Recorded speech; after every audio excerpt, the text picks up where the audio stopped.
crafters, thanks for tuning in to Crafts and Coffee with Kris and Kel. I'm Kris. And I'm Kel. And I am still working on the beast. Mandie Manzano DAC. You all know it. You all love it. And I'm working on a Joker canvas from GBFKE, and I will link the canvases, our storage, our pens, sparklers, everything that we're using down below.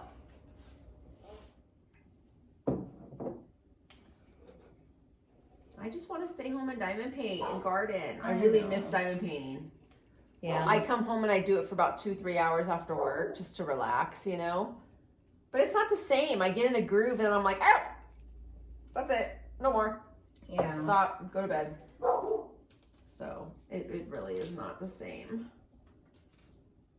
But it makes you appreciate it when you get to do it too. Yeah. You know? Yeah, but then it's like I come home from work and that's all I want to do because I'm like, I don't get to do it enough. I want to at least do it, you know? Right. It's called discipline. Yeah. I need to, well, I did on Monday. I was like, no, you have to clean the house. You have to do some other things. You have to do your chores first before you can play. I've been getting better about staying focused while I'm doing it because, you know, when I'm at home, I'm in the living room at my drafting table. There's the TV, you know, comings and goings, all that. Right. And I get distracted sometimes and don't, you know, like work on it. And I've been more purposeful when I sit down to do it. Just because, like, if I'm gonna like spend the time, I'm gonna be productive. Otherwise, I need to be doing something else or take a break, you know? Right. So I went to a funeral this morning, and it was a service for a woman I've known about 15 years. Her name was Mary, and I met her because her son was a coworker of mine. And we became friends and hung out from time to time, all as a group.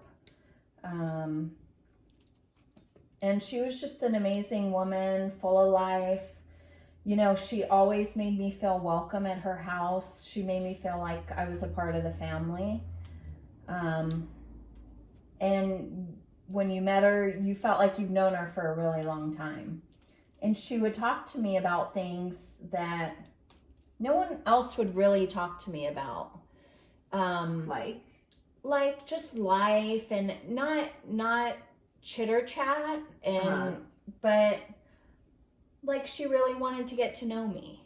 You know? And I had some really great conversations with her, and she was just full of life and always smiling. And how old was she?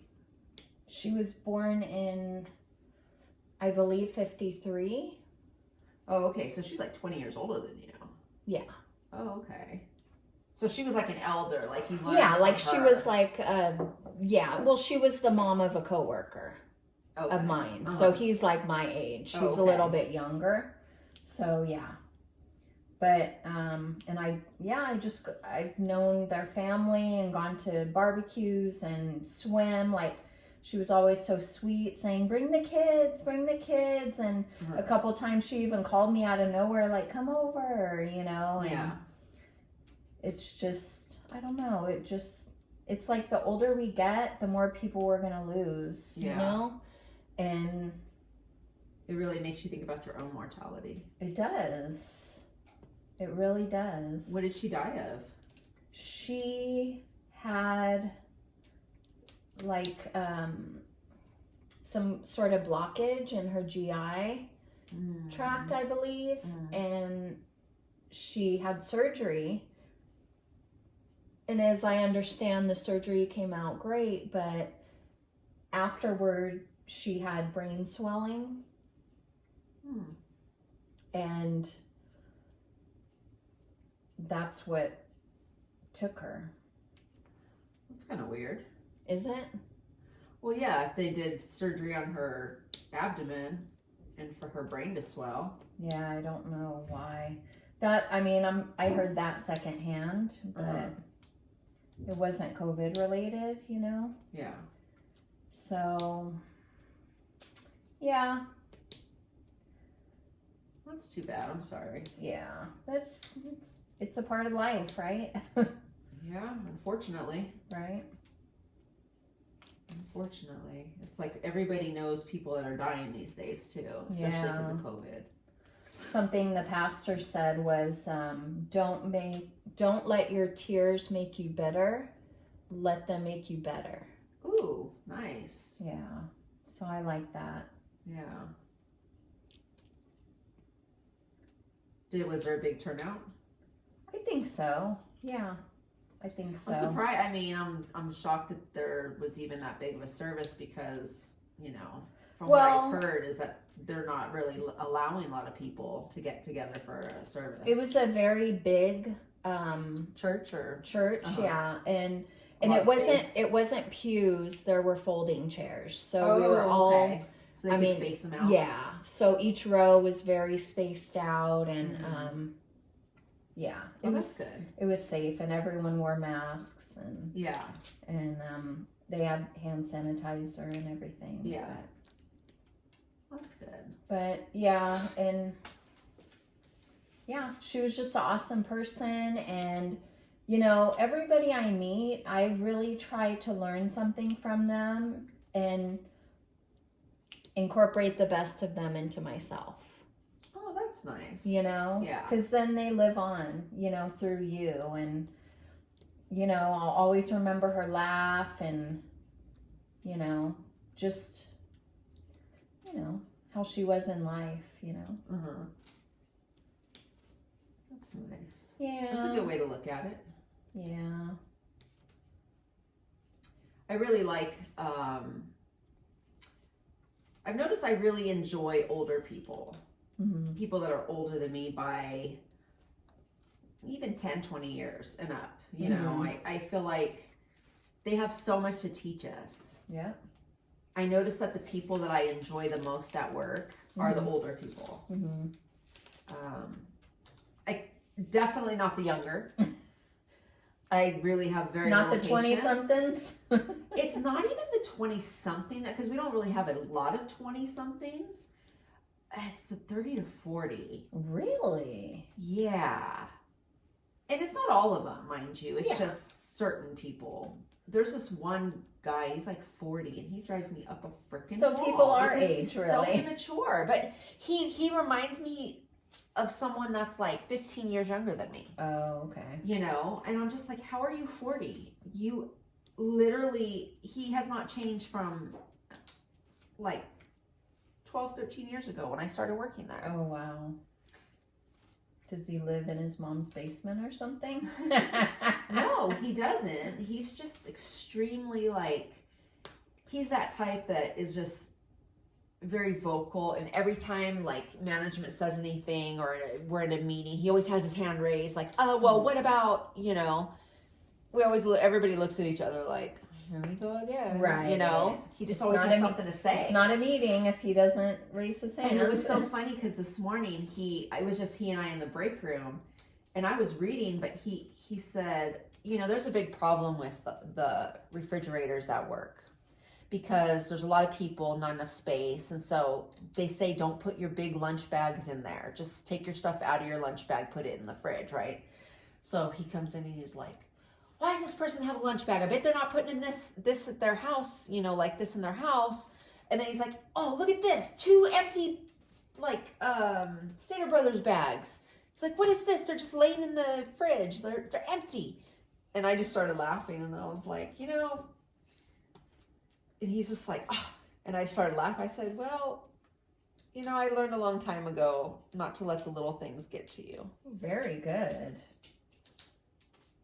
I bet he loved that. Yeah, and he's all, what did he say? He said something like, I can't remember what his response was, but I was like, no, I'm not going to let every little thing bother me. Yeah. It's not worth it. I said, I used to do that when I was younger, but I don't. Yeah. And so I think he kind of was like, well, because you learn it's not worth it. He realized what he, you know, because he does. He complains about everything. Oh. Is he married? No. That explains it. And he's like, he's been in very few or not long-term relationships, you know. I just think, I don't know how. You know, he's one of those people that I found out that now he's going and he's buying up whatever the hot product is. And he buys as many as he can to hoard them and then sell them online. Oh my gosh. I and inflate the price. So what he was doing during COVID, when I was off work, with everything, he would go and buy everything up. The toilet paper? Yes, and then go to work and be like, if anybody needs toilet paper, let me know. I want to murder him now. That's what I said. How selfish. And from what I understand, he wasn't cutting anybody a deal. I'll tell you that. What an ass. I know. I was like blown away. I mean, I wasn't blown away because that's just the type of person I know that he is. But I was disgusted. I was like, I would never buy anything from you. If you had something I wanted, I would not buy it from you just because. Yeah. I was so, wow. So like there's some hot Mandalorian or Yoda looking thing. I don't know. So he went and he bought him up. And then he sold him during Valentine's Day or whatever. And so he was telling the story about how he was at the store buying something. And there was some little toy this little girl wanted. And she was crying because they didn't have any more. And she was like, Mom, but we can't find it. And so he tells the mom, like, oh, I have some. Here's my number. Call me. I'll sell you one. Whoa. Like, he was doing a good deal. And I mean, like, a good deed. I was like, no, you suck. Oh, my God. Because people like you are the problem. That's why it's not on the shelf. Exactly. Because of you. Yeah. Because you're jacking up the price. I just can't. Yeah. Wow. But it was just killing me how he was telling the story like he's such a great guy. And I'm always listening to him, but I never look at him because I don't want him to think that I care. Well, I don't care. I just don't want to give him that attention. Right. You know, while he's telling a story. Because then he'll keep going. I just totally like what pretend like what I'm does not he paying do attention. there? He's a surgical tech. Oh, he does the same job as you. Do you ever have to work like with him? No, he works on days. I work on nights. Oh, okay, that's good. But he's just the worst. He's like, when he trains people, he gives them the hardest time. Nobody ever does anything right. Nobody does it as well as he does. He knows it all, you know. He's just that A-type personality, but he's just terrible. Look what I'm doing. Okay, I'm ripping this off. I'll just put parchment paper there. Because it was starting to, okay. Wow. Oh gosh, I'm so glad I don't have someone like that in my life. Yeah, he drives me up a wall. On days when I'm not in a good mood, I'm like, I can't even be around him. Yeah. It just drives me nuts. And then he's Republican, basically.